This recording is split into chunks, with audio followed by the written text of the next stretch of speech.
November was a busy month in mixed martial arts in which a number of things of big importance happened. Unfortunately, due to my States tour, I have not touched martial arts since, gosh, before Halloween.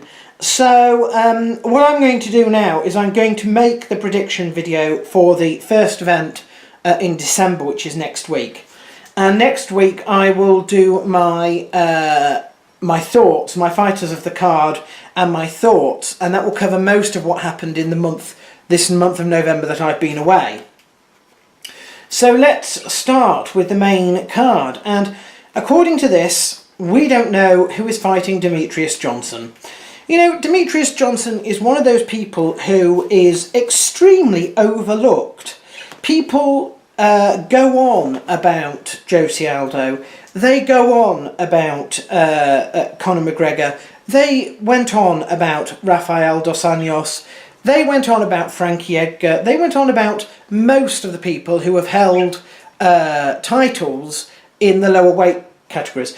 What they don't tend to ever really talk about is Demetrius Johnson. And it's a pity, because what Demetrius Johnson has done is come in and he's just won time and time and time and time again at championship level. Now, I'm not sure because I haven't got it up in front of me, but let me just look at Sherdog for one moment, because I want to explain to you just how remarkable this person is in terms of being a champion. He was my fighter of the year, and I can't remember which year. Well, I think it must have been last year. But here we are. His record is 24-2, and he has held the title, where are we? For a very, very long time. Very long time. Where are we? Right. Where are we? Also, he's finished a lot. So if we look back, where are we going? Let's go. Let's go back to John Dodson, shall we? The first time. Yes. No. Yes, the first time. 1, 2, 3, 4, 5, 6, 7, 8 fights ago, and a couple of years ago. And in that time, he's gone decision, submission, knockout, decision, submission, submission, decision, knockout. So this is somebody who is really, really overlooked. His losses include Dominic Cruz, millions of years ago, and Brad Pickett in WEC. He's had one draw in 2012, and the rest of it has all been wins. So he's at least 8 fight win streak. The guy deserves to be talked about, which is why I've spent nearly 4 minutes talking about him. I don't know who he's going to face. It doesn't say here, and I haven't been following it, so I have no idea what's going on there. I assume somebody's been removed from the card last minute, but anyway, I expect that he will probably win that one, and I expect that people will, you know, life will carry on as if he hasn't existed. And it's a shame when people are spending all their time talking about McShouty, how he's, you know, broken history records with holding 2 championships at once, hasn't defended either of them. One he's had for, you know, at least a year, hasn't defended it, and now he's vacated it as if it doesn't matter at all. Well, I suppose it doesn't really in that respect, but anyway, let's move on. We've got Joseph Benavidez and Henry Cejudo, and this is number 1 and number 2 ranked at that weight class. I think that Joseph Benavidez will probably win this one, but Henry only has 1 loss, so, you know, and really he is a decision king. Now, although Joseph is sort of split on all his 3, if he really wants to sort of make his mark here, he ought to focus on the ground game, I think. Jake Ellenberger is facing George Masvidal. I am still, yeah, I think I'll still go for Jake Ellenberger, even though some could argue he's on the decline. I like him, I do like him, I think he does very, very well. He's faced a lot of high calibers in his time. He's still ranked here, 15th, whereas George is not ranked there. Not that that means a lot with the UFC rankings, but there we are. George, decision king, whereas Jake Ellenberger likes to get stoppages on the feet. So I'm going to go, yeah, I'm going to go and say that I think that Jake Ellenberger will win that one.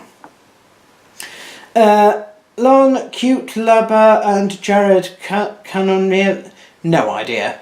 All I know is that this is on the card because it is two strikers. The 75% and 63% respectively on their feet finishes. I don't know who will win that one. There is a women's bout on the card. Sarah McMahon is ranked 7th.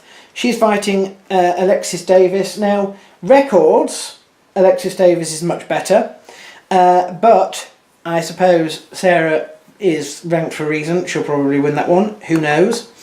Gray Maynard and Ryan Hall. Do you know I don't like Gray Maynard, but he does seem to win a spectacular amount of matches, and most of them are by decision. 85% here, in fact most of them are bum decisions, but there we are. What do I think? He'll probably win by decision. It'll probably be a bum decision, but there we are. Maybe that's just because I don't like him. Another women's bout, Kaylin Curran and Jamie Moyle, no idea on that one. Joshua Stansbury and Devin Clark, don't really know this one either. This is supposed to be groundsman versus striker though. Devin Clark on the feet, Joshua on the ground. Who's to say? Elvis Mutapicic and Anthony Smith. Gosh, not a lot to tell between the two really. I have no idea there. No idea at all. Elvis has quite a record with not very many losses. Anthony Smith has 25 wins, but he also has 12 losses. So, you know, whether he's a journeyman to be that I haven't heard of, I don't know. Let's move on. Dong Hyun Kim and Brendan O'Reilly. I shall probably go for Dong Hyun Kim on that one.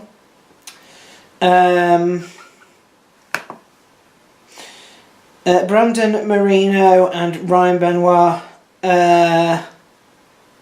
This is interesting because Brandon is ranked 12th, but Ryan Benoit is a real up-and-comer, particularly on the feet, and that is an area of lacking for Brandon here.